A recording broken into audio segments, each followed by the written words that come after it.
Berikan kepada setiap kami pencerahan, sehingga kami dapat mengerti, memahami kebenaran firman Allah, dan setiap kami juga dimampukan untuk menjadi pelaku-pelaku kebenaran firman Allah. Sembunyikan hamba-Mu di belakang salib-Mu Tuhan, sehingga Engkau sendiri yang dimuliakan di dalam dan melalui pemberitaan firman-Mu. Berbicaralah bagi kami, karena kami sudah siap mendengarnya. Dalam nama Yesus kami berdoa. Amin. Shalom. Bagaimana kabarnya Bapak Ibu Saudara? Puji Tuhan. Bapak Ibu dan Saudaraku yang terkasih dalam Kristus Yesus, pada sore hari ini kita akan belajar bersama dari satu kebenaran firman Tuhan yang terambil dari kitab Amsal pasal 21 ayat 21.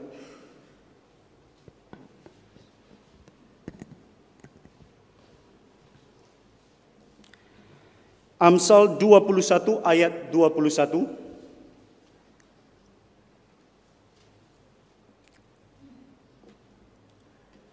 Kalau sudah ditemukan, kita baca bersama-sama satu ayat ini.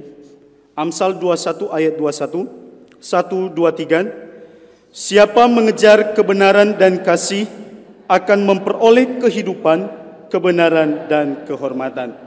Amin. Sampai di situ pembacaan firman Tuhan. Berbahagia setiap kita yang membaca, merenungkan, menyimpan, dan terlebih melakukan kebenaran firman Allah di dalam kehidupan kita hari lepas hari. Bapak, Ibu, dan Saudaraku yang terkasih dalam Kristus Yesus, tema perenungan kita pada sore hari ini, mengejar kebenaran dan kasih.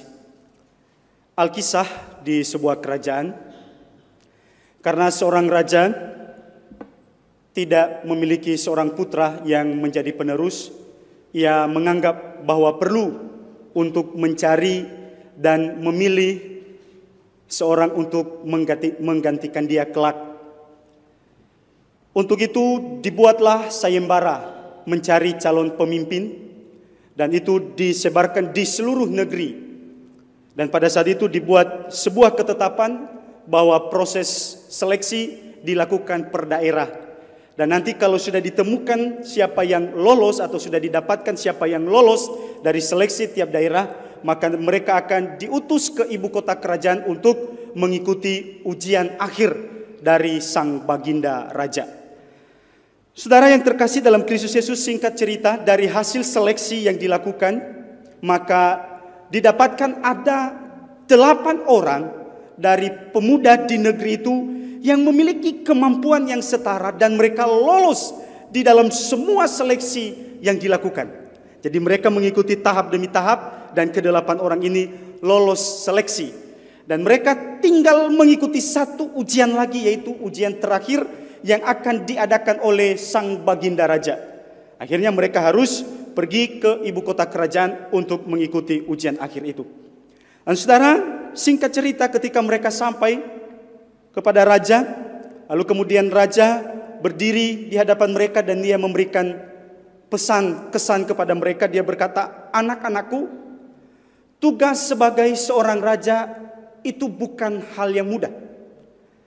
Tapi kalian adalah pemuda-pemuda yang terpilih, calon-calon pemimpin yang terbaik. Nah, sebagai ujian akhir dari semuanya, saya akan memberikan 5 butir bibit biji tanaman kepada masing-masing orang. Jadi kepada ke-8 orang itu. Lalu dia berkata kepada mereka, tanam dan rawatlah ini seperti halnya nanti kelak kamu akan memelihara kerajaan dan juga seluruh rakyat negeri ini. Pulanglah dan dalam 2 minggu datanglah kembali ke tempat ini untuk membawa hasil tanaman dari bibit yang kamu bawa pulang ini. Lalu saudaraku, ke-8 pemuda ini pun pulang kembali ke tempatnya masing-masing. Dan setelah 2 minggu, ke-8 pemuda ini pun kembali menghadap sang raja, saudara. Mereka kembali menghadap sang raja, satu persatu maju ke depan.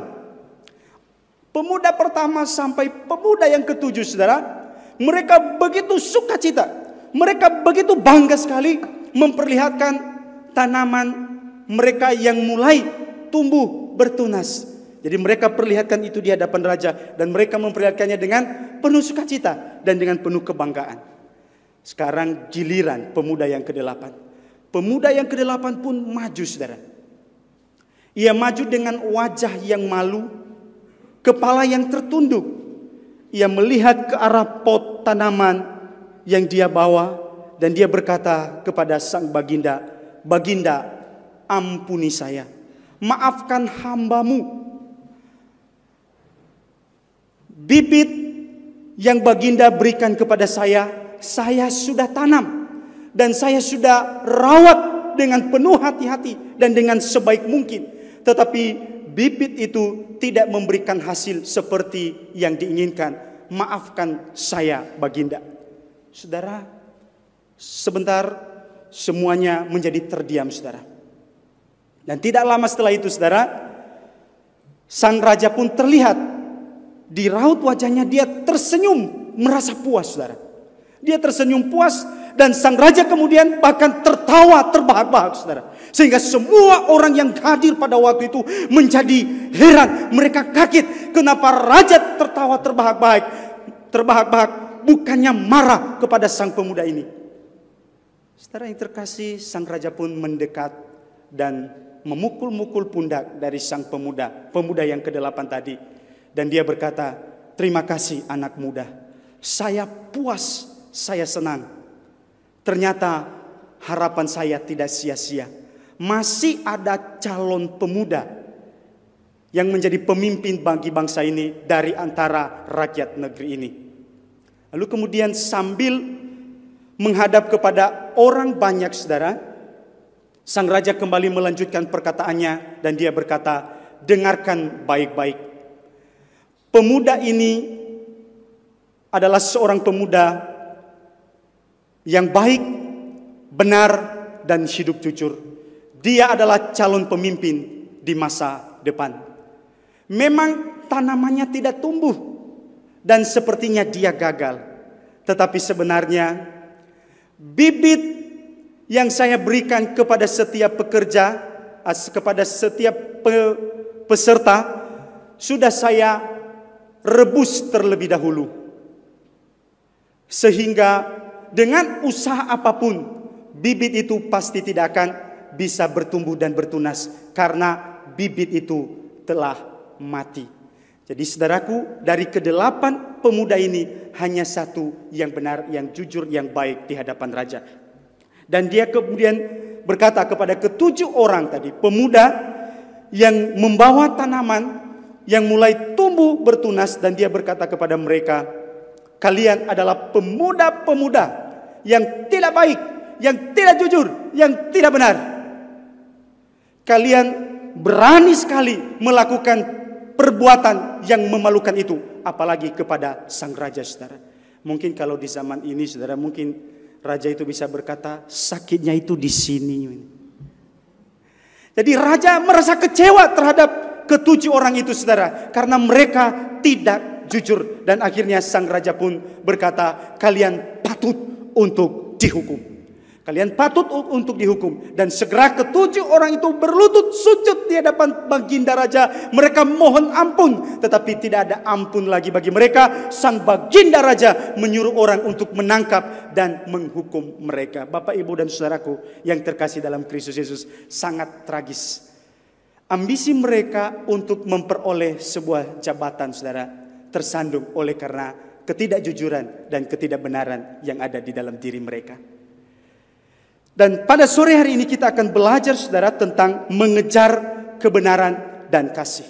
Sebenarnya apa yang terjadi di dalam kehidupan ke-7 sang pemuda itu tadi, saudara, kalau kita mencoba berefleksi dan melihat kembali kehidupan bangsa ini, maka kita juga bisa menemukan di dalam kehidupan sosial dan politik bangsa kita sekarang ini juga kadang-kadang hal semacam itu terjadi. Lalu pertanyaannya adalah, bagaimana dengan gereja Tuhan? Bagaimana dengan orang-orang yang sudah percaya kepada Kristus Yesus? Dan sore hari ini firman Tuhan berkata kepada setiap kita, supaya kita itu senantiasa dalam hidup ini mengejar kebenaran dan kasih. Saudara, kitab Amsal ini sebenarnya termasuk di dalam sastra hikmat. Jadi kita harus menafsirkannya sebagai sebuah sastra hikmat. Dan di dalam Perjanjian Lama ada beberapa ragam dari sastra hikmat, saudara. Jadi yang pertama, hikmat yang bersifat mendidik terdiri dari pengajaran-pengajaran praktis. Jadi di situ disampaikan tentang ajaran-ajaran praktis. Lalu kemudian ada hikmat yang bersifat mendidik tetapi terdiri dari pepatah-pepatah hikmat ataupun amsal-amsal populer. Dan termasuk teks yang kita baca pada sore hari ini termasuk di dalam pepatah-pepatah hikmat atau amsal-amsal populer. Jadi salah satu dari ragam hikmat, sastra hikmat di dalam Perjanjian Lama. Amsal ini harus kita lihat, saudara, seperti yang saya katakan tadi, sebagai sebuah sastra hikmat yang tujuannya untuk mendidik dan membentuk sikap, watak, moral, dan perilaku setiap orang agar mereka senantiasa hidup di dalam takut akan Tuhan. Sehingga apa? Setiap orang yang sungguh-sungguh belajar mendengarkan firman Tuhan itu, menghidupi firman hikmat yang disampaikan itu, maka mereka pun bisa hidup takut akan Tuhan dalam kehidupan mereka, dan mereka juga bisa hidup di dalam kebenaran. Nah, ini menarik sekali. Jadi kalau kita memperhatikan atau belajar dari Amsal, kita harus melihatnya sebagai sebuah sastra hikmat yang tujuannya adalah untuk mendidik, membentuk sikap, watak, moral, dan juga perilaku umat manusia agar senantiasa hidup di dalam takut akan Tuhan dan hidup di jalan yang benar sesuai dengan kehendak Allah. Dan termasuk di ayat 21, pasal 21 yang kita baca pada sore hari ini kitab Amsal. Di situ dikatakan, siapa mengejar kebenaran dan kasih akan memperoleh kehidupan, kebenaran, dan kehormatan. Saudaraku, ada dua hal yang bisa kita pelajari di dalam ayat ini. Yang pertama adalah mengejar kebenaran dan kasih. Kebenaran dan kasih itu harus dikejar, saudara. Artinya apa? Itu harus terus-menerus diburu, itu harus terus-menerus kita upayakan di dalam kehidupan kita. Jadi kebenaran itu sesuatu yang harus diupayakan. Jadi kita menghidupi kebenaran itu dan kita juga menegakkan kebenaran dimanapun saudara dan saya berada. Itu artinya mengejar kebenaran. Jadi kita aktif untuk apa? Mengupayakannya, memburunya, dan menghadirkannya. Makanya kalau kita belajar tentang misi Allah di dalam dunia ini, salah satu adalah menghadirkan kebenaran di dalam dunia ini. Maka kehadiran orang-orang percaya juga di dalam dunia ini adalah menghadirkan nilai-nilai kerajaan Allah itu, yaitu kebenaran itu sendiri. Maka setiap kita yang ada di dalam Tuhan harus senantiasa mengejar kebenaran, hidup di dalam kebenaran, mengupayakan kebenaran, dan juga menegakkan kebenaran dimanapun saudara dan saya berada. Apalagi dalam konteks sekarang ini, di dalam dunia di mana kita berada saat ini, dunia yang sudah dicemari oleh dosa, masih banyak sekali perbuatan-perbuatan yang tidak benar yang dilakukan oleh umat manusia. Tetapi saudara dan saya hadir di sana untuk apa? Untuk menghadirkan kebenaran. Supaya orang bisa mengerti, bisa tahu kebenaran, dan mereka juga bisa hidup di dalam kebenaran itu sendiri. Saudaraku yang terkasih dalam Kristus Yesus, ini juga penting sekali untuk disampaikan, apalagi pada waktu itu kalau kita memperhatikan perjalanan atau sejarah kehidupan bangsa Israel, mereka juga sering sekali sebenarnya jatuh ke dalam kesalahan, melakukan ketidakbenaran dalam kehidupan mereka. Contohnya kalau misalnya kita ambil, kalau kita perhatikan di dalam pelayanan para nabi, umat Israel, mereka sering melakukan kesalahan, ketidakbenaran dalam hidup mereka. Mereka sering sekali melakukan ketidakadilan dalam kehidupan mereka. Mereka menginjak-injak yang miskin. Jadi mereka tidak memiliki belas kasihan. Dan itu yang sering terjadi di dalam kehidupan bangsa Israel. Misalnya salah satu contohnya adalah di dalam pelayanan Mikha, saudara. Jadi di sana nyata betul bahwa para penguasa-penguasa, mereka itu tidak ada rasa belas kasihan sama sekali. Malah yang miskin, yang lemah, itu diinjak-injak, saudara. Dan itu yang sering terjadi di dalam kehidupan bangsa Israel. Maka Amsal ini juga perlu sekali disampaikan dalam kehidupan mereka dan juga di dalam kehidupan saudara dan saya saat ini. Supaya apa? Supaya kita mengejar yang namanya kebenaran. Supaya kita hidup di dalam kebenaran, mengupayakan dan menghadirkan kebenaran itu dimanapun saudara dan saya berada. Karena kita masih ada di dalam dunia ini yang berdosa. Masih banyak orang yang hidup di dalam dosa. Tapi saudara dan saya harus tampil beda dengan hadir di tengah-tengah dunia ini, menghadirkan nilai kerajaan Allah itu, yakni kebenaran. Sehingga semua orang bisa melihat bahwa di dalam kita ada kebenaran dan mereka bisa percaya kepada kebenaran itu. Saudaraku yang terkasih di dalam Kristus Yesus, ada banyak sekali orang-orang Kristen yang pada akhirnya juga jatuh di dalam dosa. Mereka tidak melakukan kebenaran, saudara. Jadi beberapa waktu yang lalu, 2 hari yang lalu, saya dengan Pak Hadi pergi pelayanan ke LP, saudara. Ada 2 orang yang baru ketemu saya, karena beberapa kali saya tidak ke LP. Jadi saya baru ketemu 2 orang kemarin yang baru masuk, satu dari Kalinyamatan dan satu dari daerah mana, daerah Margokerto atau mana itu. Nah, kasusnya adalah pencabulan, saudara. Namanya Slamet, tapi bukan Slamet Widodo. Namanya Slamet, saudara. Jadi dia masuk ke penjara itu karena apa? Karena pencabulan, saudara. Jadi dia mencabuli gadis di bawah umur, saudara. Dari baru 16 tahun. Tujuannya sih baik. Jadi dia bawa gadis itu ke rumahnya karena ditinggal oleh teman-temannya. Tujuannya baik, tapi dia malah melakukan kesalahan, memanfaatkannya, malah melakukan yang tidak-tidak terhadap gadis itu. Ini yang melakukannya adalah orang Kristen, saudara. Itu artinya apa? Bahwa orang Kristen itu masih bisa digoda ternyata. Kita masih ada di dalam dunia yang berdosa ini, saudara. Masih banyak sekali godaan-godaan yang bisa membuat kita jatuh dalam dosa, yang bisa membuat kita hidup di dalam ketidakbenaran. Maka saudara dan saya hari ini dikatakan oleh firman Tuhan harus mengejar yang namanya kebenaran. Jadi jangan biarkan dunia ini membuat kita melakukan yang jahat, melakukan ketidakbenaran di hadapan Allah. Tetapi sebaliknya kita hadir di dalam dunia ini untuk menegakkan kebenaran itu, supaya dunia tahu bahwa kebenaran itu ada di dalam diri saudara dan saya. Ini yang pertama, saudara. Jadi kebenaran itu harus dikejar, harus terus diupayakan, dan harus dihadirkan dimanapun saudara dan saya berada. Lalu kemudian di situ dikatakan tadi mengejar kasih, hesed. Jadi kasih bisa berbicara tentang kebaikan, bisa juga berbicara tentang kasih setia. Jadi umat Allah diinginkan Allah supaya juga mengejar yang namanya kasih setia.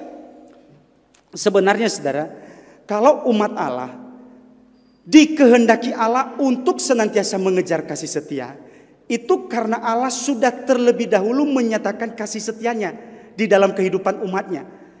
Jadi kesetiaannya di dalam menepati perjanjiannya kepada umatnya. Maka setiap umat yang sungguh-sungguh sudah ada di dalam dia, percaya kepada dia, juga diinginkan Allah untuk senantiasa mengejar kasih setia itu. Jadi Allah sudah memberikan teladan, menunjukkan hesetnya kepada umatnya, menunjukkan kasih setianya kepada umatnya. Maka umatnya yang sudah percaya itu juga harus senantiasa mengejar kasih setia itu. Jadi umatnya harus menunjukkan kasih setia baik dalam relasinya dengan Allah maupun juga di dalam relasinya dengan sesamanya. Jadi dia harus senantiasa mengupayakan kasih setia. Dia harus senantiasa menghadirkan kasih di sana.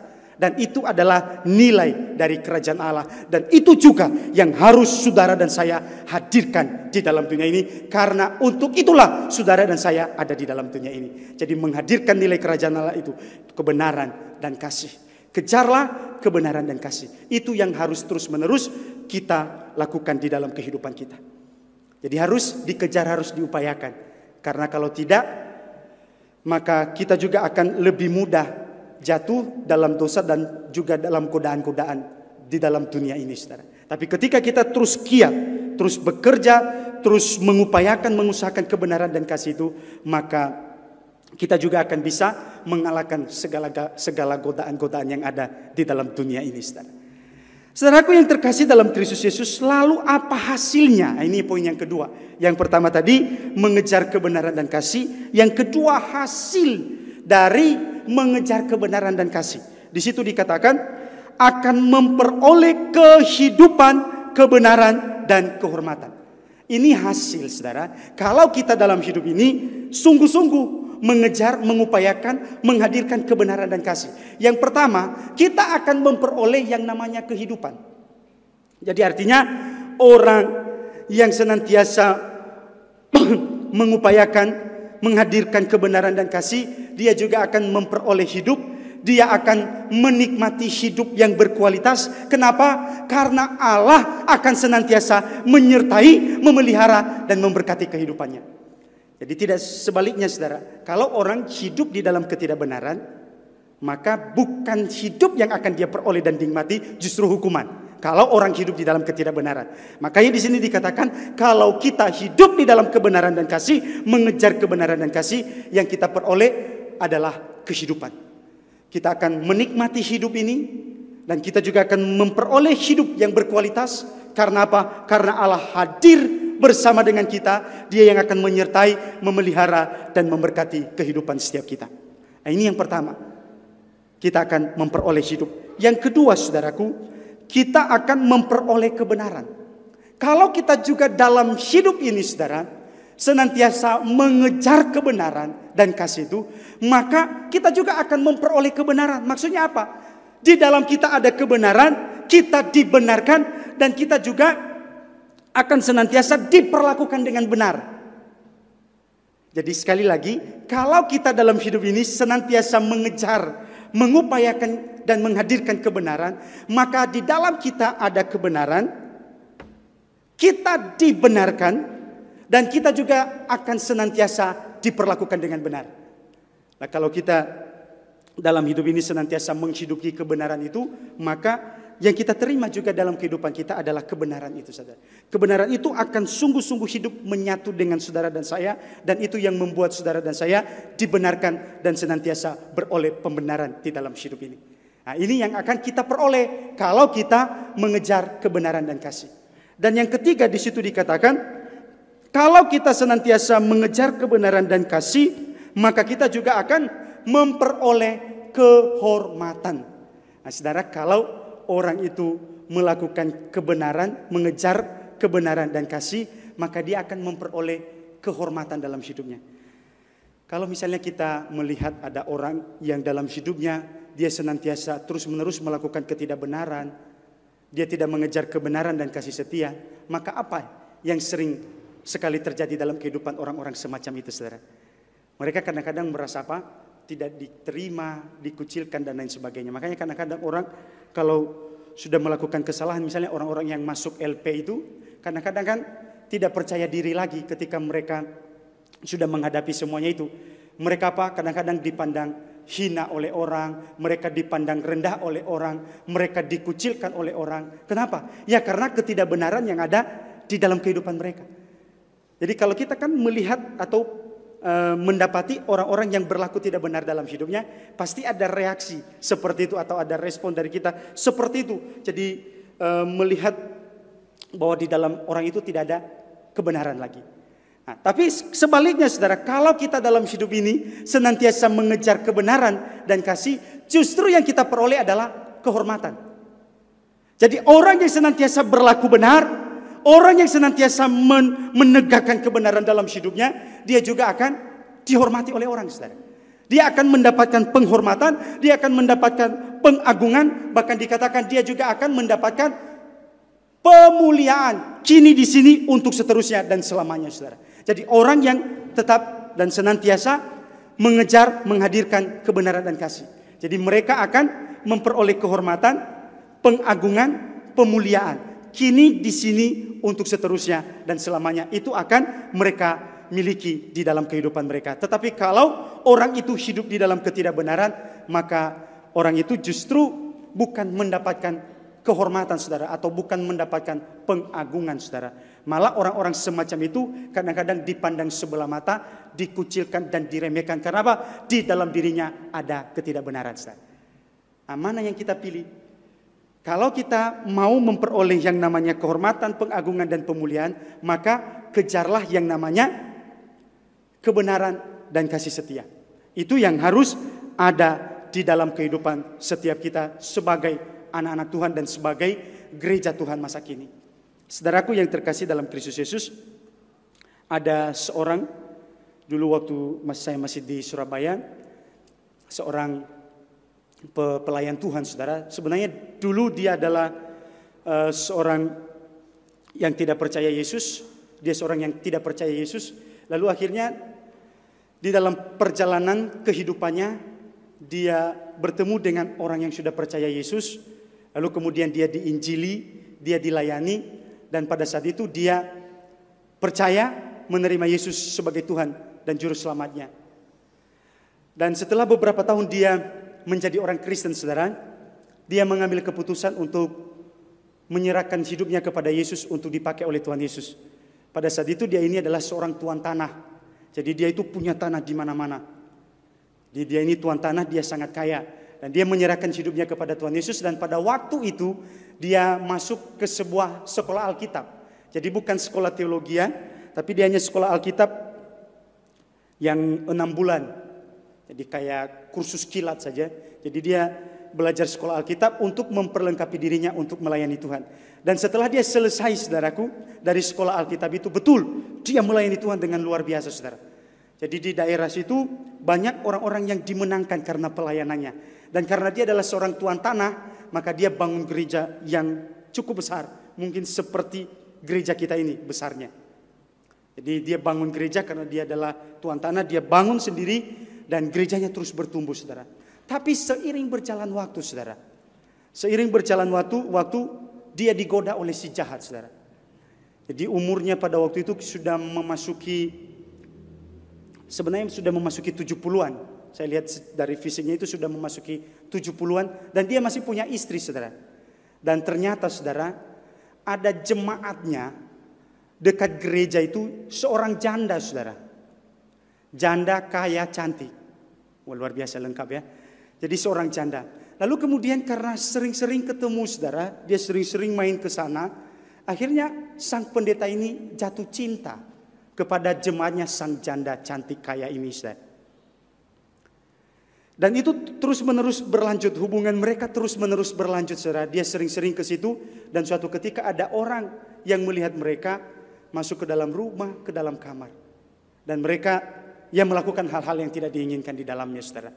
Dan itu terjadi berkali-kali, saudara. Jadi karena dia ini adalah pendiri gereja itu, nggak ada yang berani ngomong. Kalau ada orang yang berani ngomong, ya you mau keluar ya keluar saja. Karena dia yang mendirikan gereja itu. Dia yang mendirikan gereja itu. Sehingga tidak ada orang yang berani ngomong.